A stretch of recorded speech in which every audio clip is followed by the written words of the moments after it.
battle de ce soir, Macron est-il foutu? Avec Julie, Thomas Miralles, Jean-Baptiste Djebari, Yann Brossard et Jean-Marc Daniel. Ah oui.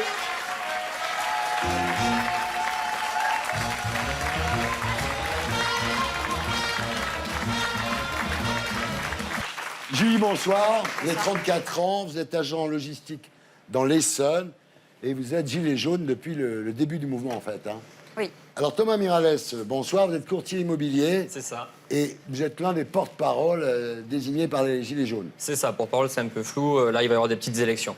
Jean-Baptiste Djebari, bonsoir. Bonsoir. Vous êtes député La République En Marche de Haute-Vienne. Oh, putain. Merci pour votre courage. Et l'homme à abattre ce soir, a priori. Voilà, à mon avis, bienvenue Bien parmi nous. compris. Vous allez vous défendre. Bien compris. Yann Brossard. Bonsoir. Bonsoir, vous êtes adjoint au maire de Paris et tête de liste du PCF, donc aux élections européennes. Bienvenue parmi nous, voilà. Jean-Marc Daniel, vous êtes économiste. Vous liez Macron, la valse folle de Jupiter aux éditions de l'Archipel. Bienvenue parmi nous. Voilà. Bonsoir à tous, mais d'abord, c'est l'édito de Blacko, Serge.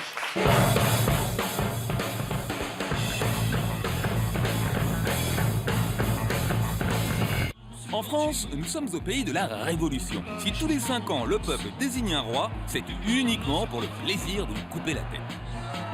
C'est toujours la même histoire. 1 an après son élection, Hollande était déjà caricaturé sous les traits de Louis XVI.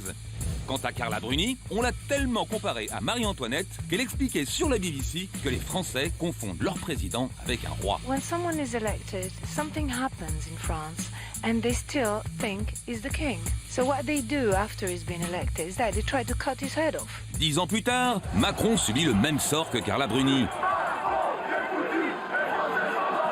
Aujourd'hui, c'est son tour d'être comparé à la reine décapitée. Macron, c'est Marie-Antoinette au moment de la Révolution française. C'est quoi? C'est vous n'avez pas de pain? Eh bien, vous n'avez qu'à acheter de la brioche. Il dit quoi aux gens? Il dit, vous n'avez pas de quoi faire le plein de votre voiture? Eh bien, vous n'avez qu'en acheter une neuve. Pauvre Macron. Voilà 40 ans que la droite et la gauche se succèdent au pouvoir sans avoir réglé ni le problème du chômage, ni le problème des banlieues, ni celui de la dette. Et pourtant, c'est à lui qu'on veut couper la tête. Il a sa tête. Il n'a plus. Cela dit, notre jeune monarque ne fait rien pour apaiser la colère du peuple. Alors que les gilets jaunes réclament du concret, il leur sert un grand discours. On ne peut pas être le lundi pour l'environnement et le mardi contre l'augmentation des prix du carburant. Alors qu'ils s'inquiètent pour leur fin de mois, il leur parle de la part du nucléaire dans le mix énergétique de la France en 2050. C'est affligeant. C'est comme si la tête du pays n'était plus reliée à son corps. D'ailleurs, les Gilets jaunes ne réclament pas que la baisse des taxes. Ils veulent aussi créer une assemblée citoyenne. Faut dire que l'Assemblée nationale n'est plus très représentative. Alors que 40% des Français ont voté pour Le Pen ou Mélenchon en 2017, le Rassemblement national et la France insoumise ne disposent que de 4% des députés. Forcément, quand l'opposition n'est pas représentée à l'Assemblée, elle se manifeste dans la rue.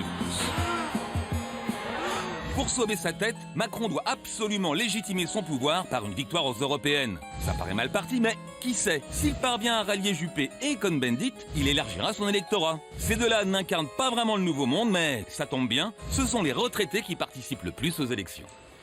Je vous en prie, madame, allez-y. Merci, monsieur, vous êtes très gentil.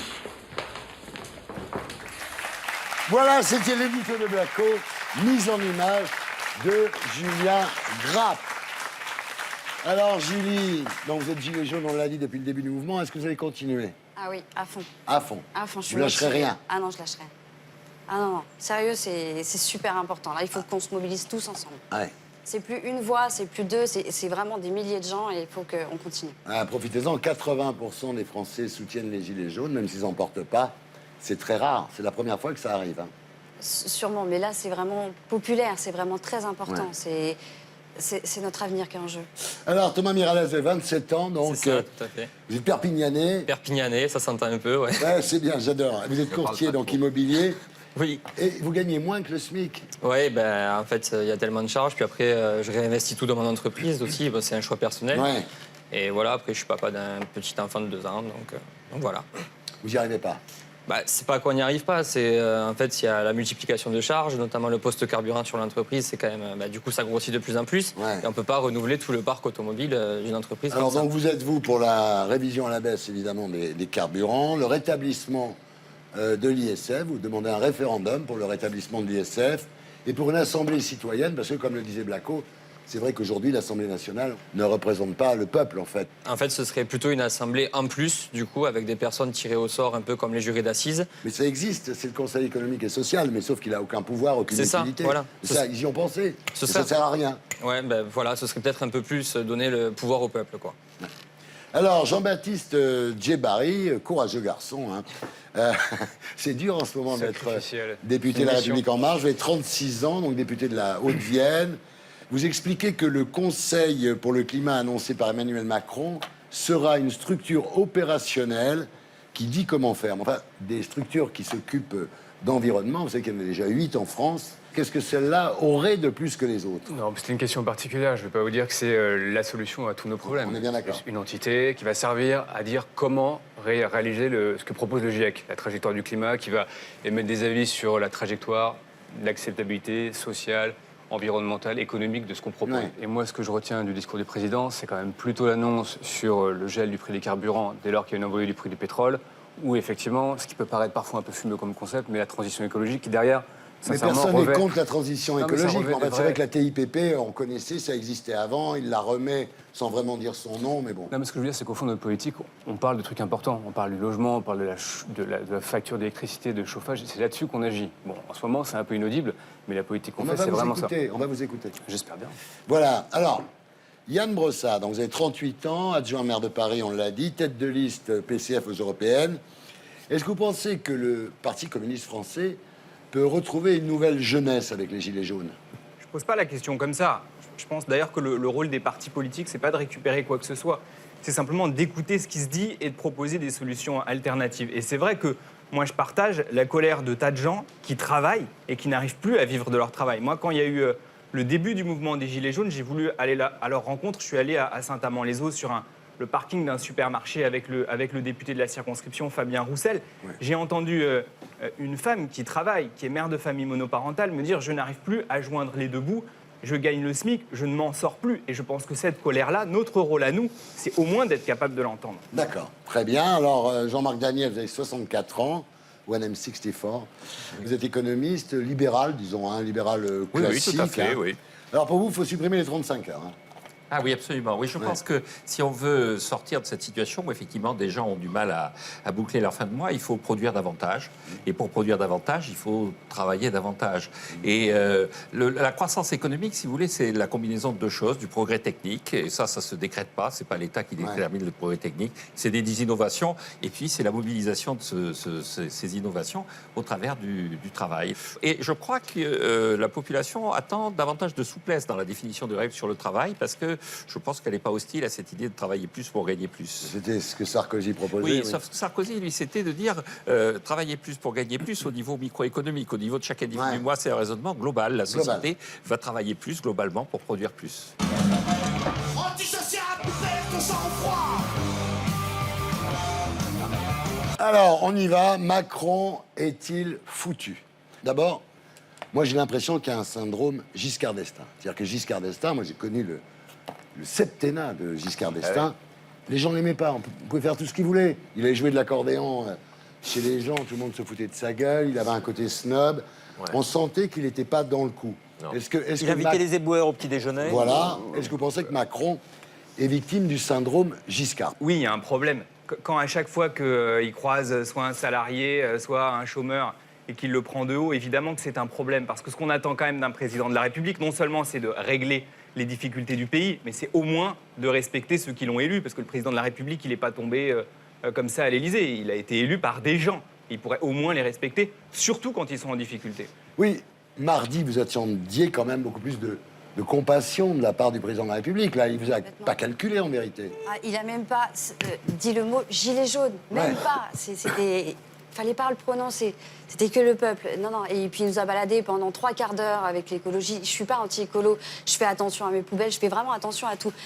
Non, mais c'est bête, mais ça part du départ et c'est là, même à l'eau, tout ça. Je fais attention. Mais ça tournait que principalement autour de ça et pas le vrai problème, pas le fond du problème. Nous, son peuple. C'est vrai quand même, non? Moi, je vais vous dire, j'ai reçu des gilets jaunes vendredi soir dernier dans ma circonscription. Et en fait, ils m'ont dit 3 choses. Ils m'ont dit, 1, il y a une perception d'arrogance du pouvoir politique. Et on a parlé 45 minutes de ça. Donc, dont acte. Ils m'ont dit, deuxièmement, il n'y a pas un territoire qui fonctionne pareil, et donc il y a des solutions qui nous conviennent à nous et pas à d'autres. Et troisièmement, on veut de la démocratie locale beaucoup plus. Et ça, c'est quand même l'objet de ce qui a été notamment annoncé par le président sur cette grande concertation de 3 mois. Et moi, j'ai plein d'idées. Il y a plein de trucs que j'avais fait remonter. Et c'est vrai que parfois, l'État, il est un peu vertical et il dit... Moi, j'avais par exemple un projet de covoiturage rural.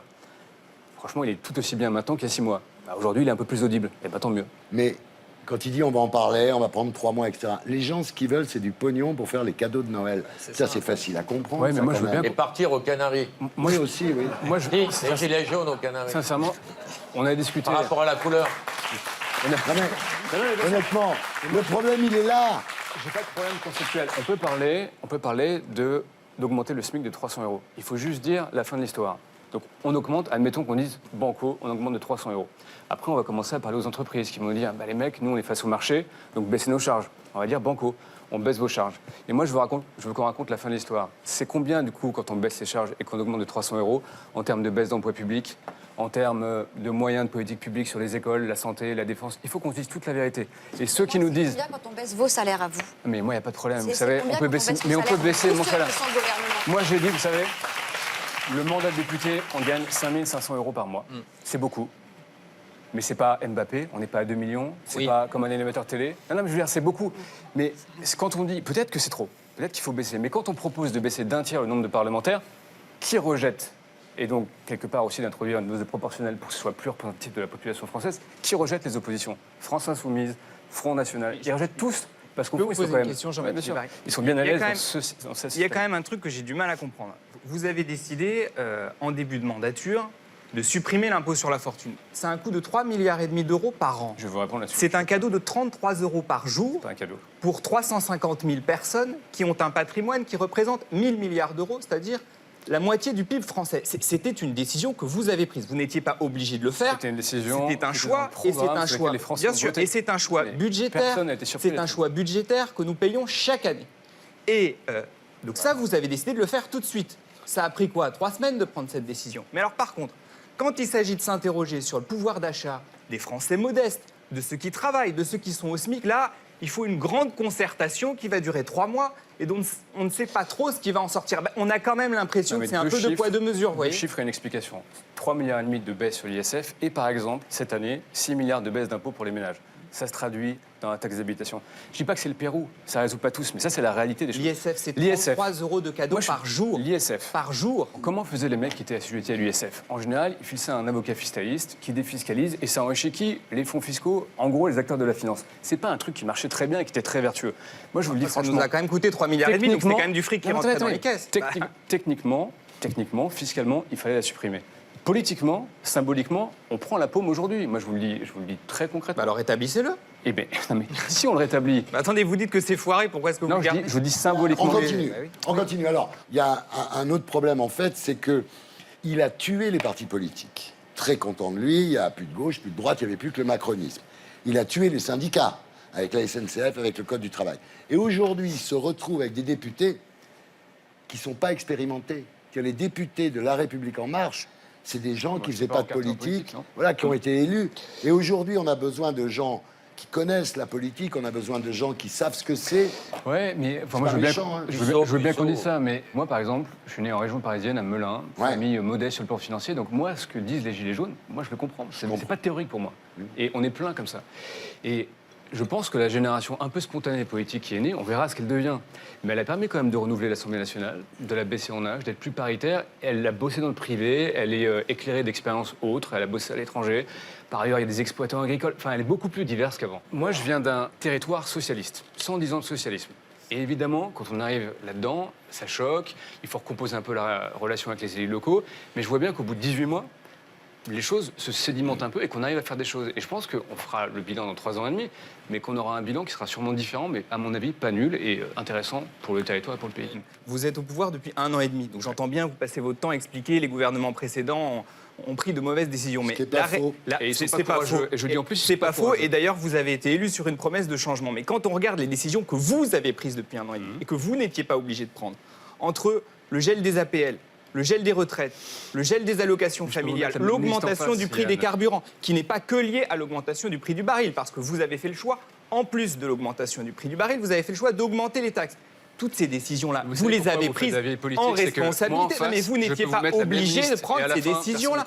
Moi, sincèrement, quand je regarde toutes les décisions que vous prenez, j'ai l'impression que vous vous levez tous les matins en vous demandant comment vous allez pourrir la vie des Français modestes. C'est quand même un peu l'impression qu'on a. Mais du coup, je vais vous faire la liste adverse. Je vais vous dire, on a fait la baisse des cotisations, on a fait la baisse de la taxe d'habitation. Enfin, on va faire comment quoi? vous expliquez que les gens sont en colère alors? On a fait le chèque énergie, etc. Non, mais j'explique qu'effectivement... Pourquoi les gens en ont marre? Pourquoi 80% mais des gens peut-être parce que la soutiennent politique, les elle se Gilets fait comme jaunes? ça depuis 20 ans. C'est-à-dire que vous avez des politiques qui arrivent dans des débats caricaturaux, qui font des listes contre des listes et qui disent « t'es plus pourri que moi ». Je vous parle des Français, là. Non, mais moi, justement, comment ce qui se fait-il m'intéresse... que 80% des Français soutiennent c'est les de Gilets savoir, dans ces listes, dans ces revendications, ce qui est franchement un peu incohérent sur le plan politique, ce qui est praticable, ce qui est pertinent sur certains territoires et pas sur d'autres. C'est ça qui m'intéresse, moi, en tant que politique, c'est de faire. Jean-Marc, oui, il a renoncé à son programme. Oui, il avait au départ même, il théorisait le fait qu'il y avait un projet, une vraie vision de la France, et avec des formules assez fortes en disant le travail va changer, on va passer d'une société où il y aura moins de relations employeur-employé, de plus en plus de relations client-fournisseur, on va passer dans une société davantage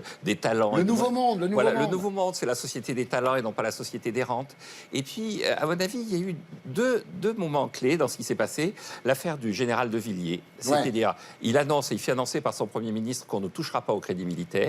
Et dans la foulée, le ministère des Finances lui propose 850 millions d'euros d'annulation de crédit sur le budget militaire et il le signe.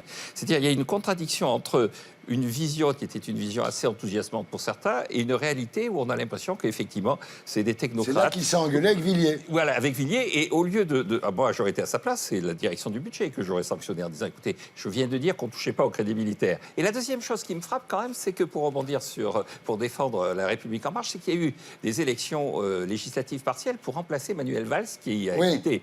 Or, la candidate de la France Insoumise, soutenue par le Parti communiste, était quasiment dans la certitude qu'elle allait gagner parce qu'elle était passée à 2 doigts de son élection contre Manuel Valls. Elle avait d'ailleurs fait un recours au Conseil constitutionnel en disant je vais pouvoir.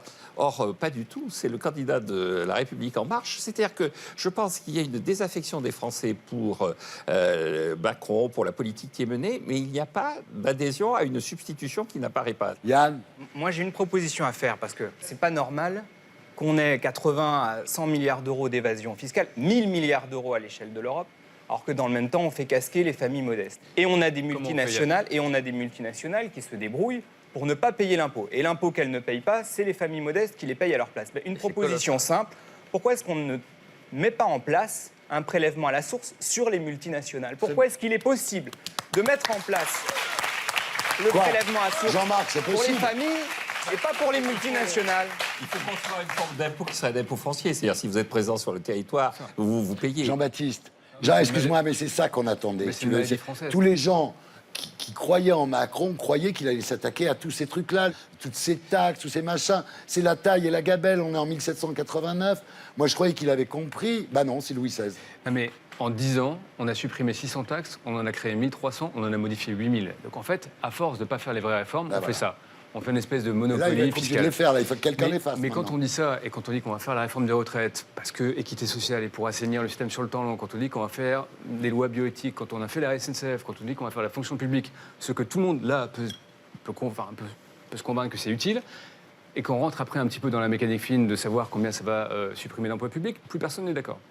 Bah, c'est ça quand même un peu la France. Alors, les retraites, ça va être encore toute une histoire, parce que si la réforme des retraites, c'est dire aux gens de travailler plus, ça va pas... Non, mais par exemple, les retraites. Moi, ma génération, il n'y en a pas un, je pense que probablement la vôtre aussi, il n'y en a pas un qui pense qu'il aura une retraite. Donc c'est quoi le sujet? On continue à vivre comme ça avec des gens qui vont tellement se désintéresser de la solidarité qu'ils vont concevoir, ils vont commencer à faire un peu de capitalisation eux-mêmes. Enfin, le paradoxe, c'est que le Français d'aujourd'hui, il pense capitalisation. Parce qu'il dit, je crois tellement pas en l'État, je crois même pas en la pérennité du système des retraites que je vais capitaliser moi-même, ou je vais faire du black, ou je vais faire autre chose.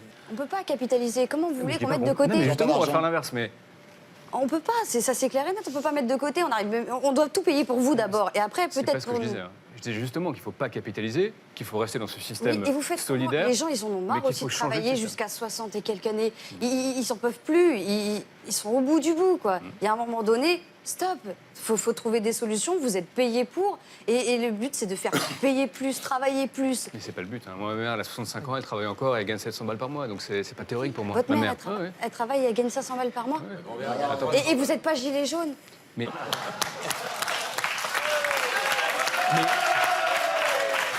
Non, mais ce que je veux dire, c'est que ce que vous vivez, et ce que vit ma mère, je le vis intimement, donc je le comprends. Sauf que mon rôle à moi, c'est pas de m'indigner, c'est d'essayer de faire des choses.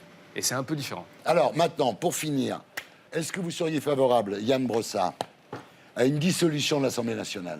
Non, mais en fait, moi, je pense que Macron a le choix. Soit il renonce à un certain nombre de mesures, notamment la hausse de la taxe sur les carburants et redonne du pouvoir d'achat aux familles modestes, soit la crise politique va s'aggraver et il sera peut-être acculé à faire ça. Je pense que s'il faisait une dissolution, ce serait pour lui une stratégie assez payante, parce que tous les présidents qui ont eu une période de cohabitation ont été réélus après. Thomas? J'ai l'impression que l'exécutif attend que le pays soit à sang et à feu avant de nous recevoir. Non, Le ils mouvement, pensent que tout ça va Mais s'étioler. pas du tout. Mais moi, quand j'entends les Gilets jaunes, ils n'ont pas l'air décidés à... Non. Ils misent beaucoup sur les périodes de Noël Ouais, pour que c'est les gens se Sauf que si détendent. les gens n'ont et- pas d'argent pour faire des cadeaux à leurs enfants, ça va va encore monter plus encore. les énerver. On dit ça va s'atténuer avec les fêtes, tout ça. Enfin, pour mon cas, enfin, je suis sur le péage de la frontière espagnole. Et ben on a installé un sapin de Noël. Et puis on met tous les tickets de Vinci sur le sapin, à la place des boules.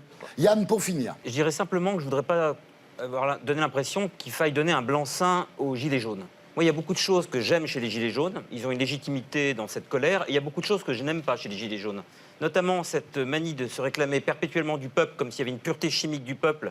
Pour moi, l'élite fait partie du peuple. Les musulmans font partie du peuple. Les migrants font partie d'une certaine manière du peuple. Les juifs font partie du peuple. Et tous ceux qui ne vous aiment pas font partie du peuple, par définition. C'est la première chose. Et la deuxième chose, quand je vois que certains Gilets jaunes dénoncent la présence d'exilés ou de migrants dans des camions ou viennent manifester devant des entreprises qui embauchent selon eux trop d'étrangers, Ça, on l'a je me dis condamné, que on l'a le condamné peuple quand chimiquement pur, parfois, me donne aussi la nausée. Ce sera le mot de la fin.